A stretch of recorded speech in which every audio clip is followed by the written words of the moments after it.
Yeah. Who was it? But would the saints also have been, when they are in this life, where we think or we know that they have realized, wouldn't they have been doing things in Karma Yoga already? Yeah, that's what I'm saying. They cannot reach that stage otherwise. And if you don't see it apparently in this life, that means that it's already happened from a previous lifetime. And if unfortunately you have done a lot of karma yoga, you have not achieved enlightenment in this lifetime, it's not wasted. It is carried forward. That is your wealth. All other wealths you leave behind. Your gold, your Gucci shoes, and your bags, and your designer clothes, and your villas, and your Lamborghinis. All this you have to leave behind. But this punya of seva, of sadhana, that you will carry forward. And your next birth will always be at that stage, in that environment, in that milieu, in that family, in that geographical location, where you will continue it at that level. So nothing is wasted. So start, do something which is meaningful, which can take you higher and higher. Even don't worry about moksha. I'm telling everybody now, forget about moksha. Because it's too intangible, it's too far away, and then that chocolate cake is always more tempting than the idea of moksha in some future time. So yeah, let it be that that you have to work towards there, but let's work towards cleaning here. Let's work towards that, okay? So selfless activity is going to exhaust all your vasanas and is going to free your mind. And Bhagwan says, in the past, I have explained this. In the past, when in the past? This is one first clue that Bhagwan is giving us, that he is not just a charioteer. And if you'll see in the next, I think it's in the next chapter only, chapter 4, Bhagwan says, I have given this gyan to Sun God. I have given this gyan to Sun God. That in Sun God, Sun is the first creation. So at that time, I have given this gyan. So it's nothing new, nothing I'm inventing right now just to force you to fight this war. I'm not trying to influence you by my own mood or my own personal opinion. This is an eternal truth. So you have understood these two paths. One is contemplation, one is action. But action leads you to a place where you can understand the path of knowledge. It's a prerequisite to the path of knowledge. And path of knowledge, where will it lead? Enlightenment. Okay, so it's not like either I should be a karma yogi or a jnana yogi. It's a serially prescribed technique. Let's do 4 and 5 together and we will end with that. Na karma nama narambhan naishkarmyam purushoshnute na cha sanyasana deva siddhim samadhigacchati. 5. Na hi kaschit kshanamapi jatu tishtatya karma krit karyate yavasham karma sarva prakriti jergune. Rani, you'll read the English of 4. Man does not attain freedom from action, culmination of the discipline of action, without entering upon action, nor does he reach perfection, culmination of the discipline of knowledge, merely by ceasing to act. Alright. I'll give you the meaning so that it will be able to understand the 5th verse better. Purusha means man. Purush, you know that word also. Na, does not.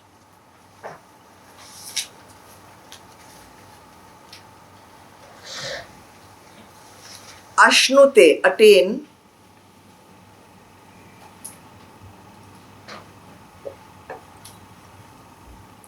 naishkarmyam, freedom from karmic actions,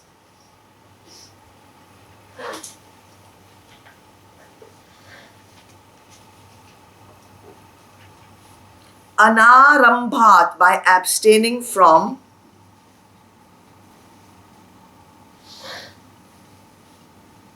karmana, actions.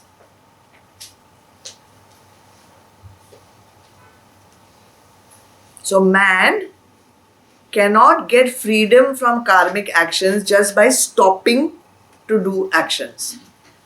Cha, and na, he does not samadhi gacchati, attain siddhim, direct experience, enlightenment. He does not get enlightenment eva, only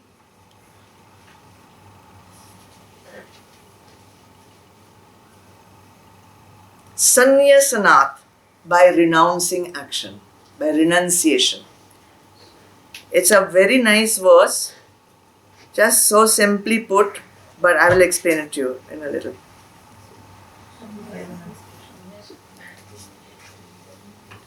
You cannot get freedom from action by not doing action. And you cannot get enlightenment just by renouncing action. We'll come to it. Verse 5. Who will read? Sonia? Surely none can ever remain inactive even for a moment, for everyone is helplessly driven to action by modes of Prakriti, nature-born qualities. He means surely.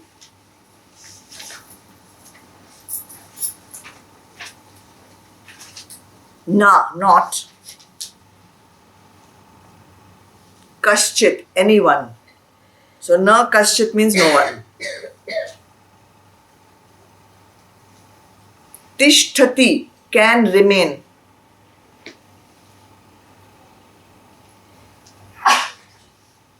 Jatu, ever. Akarmakrit, without action. Nobody can remain without action. Api, even. Shanam, one moment. Nobody can remain without action even for one moment. Why they cannot remain without action for one moment? Because sarva, everyone, avasha, is helpless.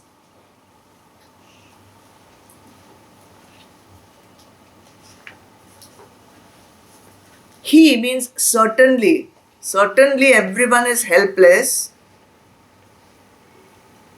Karyate, to perform. Everyone is helpless to perform karma, work. Why are we helpless to perform work? Guna, by the qualities born of material nature. Guna, qualities of prakriti, born of material nature. Each one of us has some gunas, which is the prakriti, which is our nature, and that will ensure that we have to keep doing some work. The goal of Karma Yoga and the goal of Jnana Yoga, both are basically the same. Both talk of leading you to freedom. In both the paths, freedom will not happen without action. Action is needed in Jnana Yoga also. Action is needed in Karma Yoga also. In Karma Yoga, until and unless you do some action, you will not get freedom. Doing action means Purusharth.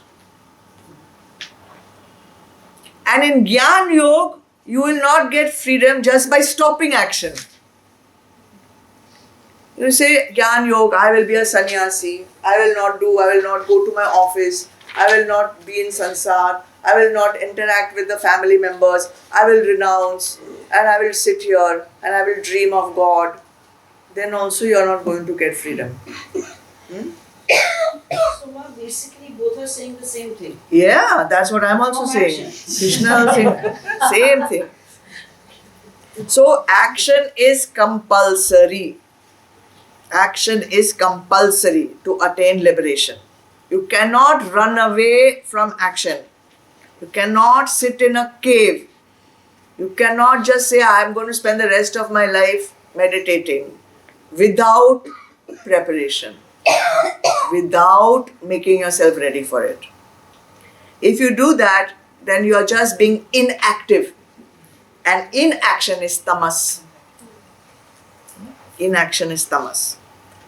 So doing nothing is not an option. Sometimes, some places, and some of us have been through these courses where they have said meditation means Art of doing nothing. art of doing nothing. Art of doing nothing will lead to nothing. Okay? So it is not about doing nothing. It is about doing something with the right attitude. But I will go one step further. It's not even about doing, it's about undoing.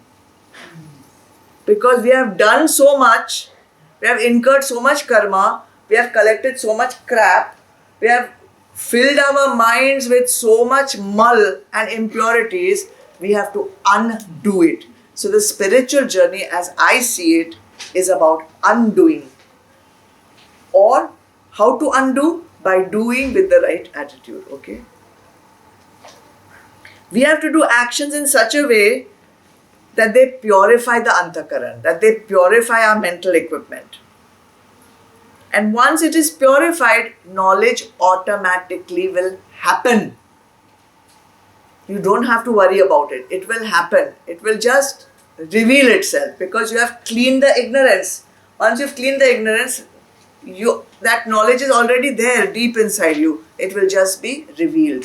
So basically we have to transcend actions. We don't have to stop actions. We have to transcend actions of a selfish motive. Now if you're sitting for meditation without cleaning yourself, without purifying the mind, can you tell me what will happen? Outside stimuli will stop because you will be closing your eyes and you'll try not to hear and you'll try not to. Then what will become active? Thoughts. All the internal stimuli. And if you'll notice, when you sit quietly for meditation, more thoughts come. Because the outside has been silenced, the inside is getting more and more active. So meditation means what actually? It is unwaveringly focused on the self. It is not focused on your breath. It is not focused on your senses. It is not focused on the sensations you are feeling. That is still Sakshi Bhav. That's again still a preparation you are doing. You have to be not just observing things as a witness. That is still a preparation. You are not yet in meditation. So it is an actionless action. Naishkarmya, when he talks about Naishkarmya, it's actionless action. Means what? There is no I involved in the action. Actionless action means there is no I involved in the action. So you say, but I sit in meditation, I'm not doing anything. Or I can be without doing anything. When I'm sleeping, I'm not doing any action. So how can you say that we have to keep doing an action? Is it possible it is possible for me when I'm sitting here, I'm not doing any action. What about breathing? What about digesting your food? What about your nervous system working? What about your all the other, tell some systems. Heart is pumping, lungs are working. This is also an action going on. Thinking. Even you're asleep, you're dreaming. Except when you are in deep sleep, you are always doing some action. And that is why it is so important for each one of us to spend maximum time in deep sleep. These days, we have cut down our good sleep time. I'm saying to everyone for I don't know how many years, if you want a successful life, don't start with saying I will wake up early in the morning. Start by saying I will sleep early in the night. If you get your good sleep pattern, and if most of us are not in deep sleep, do you know that? Most of us are not enjoying deep sleep at night.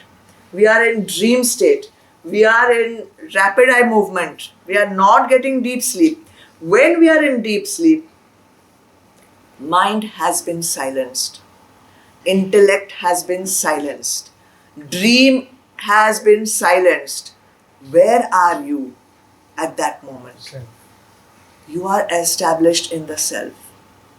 And that is where you restore your energies. That is where you get your refreshment. That is where the mind has become fresh for the next day. Why we are waking up every morning feeling tired? Why is it that when our eyes open, we want to sleep more? Why is it that we hate that alarm and we put it on snooze? Because we have not been revived spiritually at night. So getting that deep sleep state is very important because it's the only time we are doing nothing. We are established in the self. We are getting a connection back to source. We are filling ourselves up with prana, with pranic energy. We are filling ourselves with spiritual energy. And without that, we are just khokhla. Next morning, we are on depletion mode. How our car doesn't go without petrol, we also are haltingly, grudgingly doing our work. Everything irritates us. Small things irritate us. Why? Not refreshed. Not filled up with energy. So, try that at least. Getting your sleep pattern in order.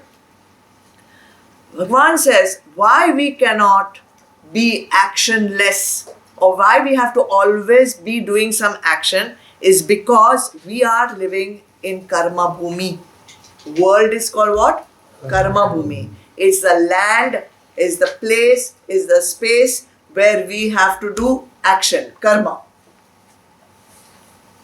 And in karma bhumi, each one who is born here, each thing has been enlivened by Prakriti, by nature. Prakriti, nature, is made up of 3 gunas, 3 propensities, 3 tendencies, which are called sattva, rajas, tamas. In each thing in the world, there is some sattva, some rajas, some tamas. Each one of us has some sattva, some rajas, some tamas. Okay?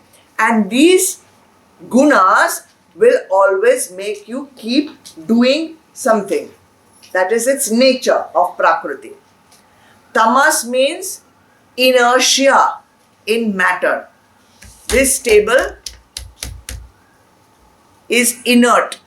Therefore, it is made up more of tamas. So much so that it is insentient also. So, tamas is of the inertia in matter and it is of the nature of earth. You know, you have Panchabhut, Prithvi, Jal, Tej, Vayu, Akash. So, earth, water, fire, air, space. So, tamas is of earth. is of inertia and matter. Rajas is in fire, water and air. It is the movement in matter. When there is movement possible, that means there is more rajas there. If something cannot move by itself, it means it's fully tamas. If we also cannot move, that means at that moment, tamas is predominant in us. If we are very, very active and all the time hyper, that means at that moment, rajas has become predominant in us. And akash is sattva. What is that? Space. You are so much in harmony, you are so much in union with yourself that at that time you have created harmony and space. So tamas is inertia in matter, rajas is movement in matter, and sattva is the intelligence behind the movement in matter. Tamas is inertia in matter, rajas is movement in matter, and sattva is the intelligence which allows the movement in matter. It's the intelligence, consciousness. So when we are feeling very lazy, what do we feel like doing? Sleep. It's taking you closer to earth, see? Have you noticed when you're lazy, you feel like either sitting down or you feel like lying down. Your body also is going closer towards earth. And when you're feeling active and hyper and very restless, you will not feel like going near earth. You will feel like getting up and moving around. So these are the ways for you to recognize what is going on inside me. Is tamas going on more, rajas going on more, and when you are feeling balanced, when you are doing everything, you are active also, but you are not hyper, you are flowing, then know that sattva is predominant. So you said that one thing important for a successful life is sleeping early. So that is... sleeping early and getting a good restful sleep, yeah. So that is sattvic. Yeah, because you're... See, you know circadian rhythm, na? No. This body... No. This body is called microcosm. Universe is macrocosm. What is in the universe is happening inside me. What is inside me is reflected also in the outside. So when we are in unison with the two, when microcosm is in unison or in harmony with macrocosm, that means when our body is in sync with the universe, we will experience harmony. So how to be in sync? When the sun comes up, we have to come up. Get up. Don't look so shocked. So, You are not supposed to sleep once the sun comes up. but Ma, if we get up earlier than that, then that's not bad. That's bad. Then you're insomniac. My dear, you see the sun much later than when it's actually up. It is already on the horizon, you simply cannot see it. So anytime after Brahma Muhurt, you can get up. So what time is Brahma? What time you want to get up? That is Brahma Muhurt. For you. 3 to 6. For you. For you. 3 to 6 is Brahma Muhurt. So it's good to wake up in Brahma. If you can stay active all day without falling asleep in between, then wake up. Otherwise, wake up with the sun. At least. There's no point in waking up at 3 o'clock and then going to sleep at 6 o'clock. So you are supposed to wake up with the sun. In fact, it's a paap to sleep after the sun is up, by the way. And you are supposed to wind down by sunset. Supposed to wind down, then do your sadhana, do all that, go to sleep. That you are in sync. That is your circadian rhythm. All the chemicals in your body are being secreted at the correct time according to the sun's movement, by the way. Whether you use those chemicals at the correct time or not, that is up to you. Because we do not use the chemicals at the correct time, we are not at ease, and that is why we are diseased. We have to learn to live according to the sun circadian rhythm. That is the way you are programmed. When you don't use your computer the way it's supposed to be used, it will crash. That's why we are getting more and more crashes these days. Alright?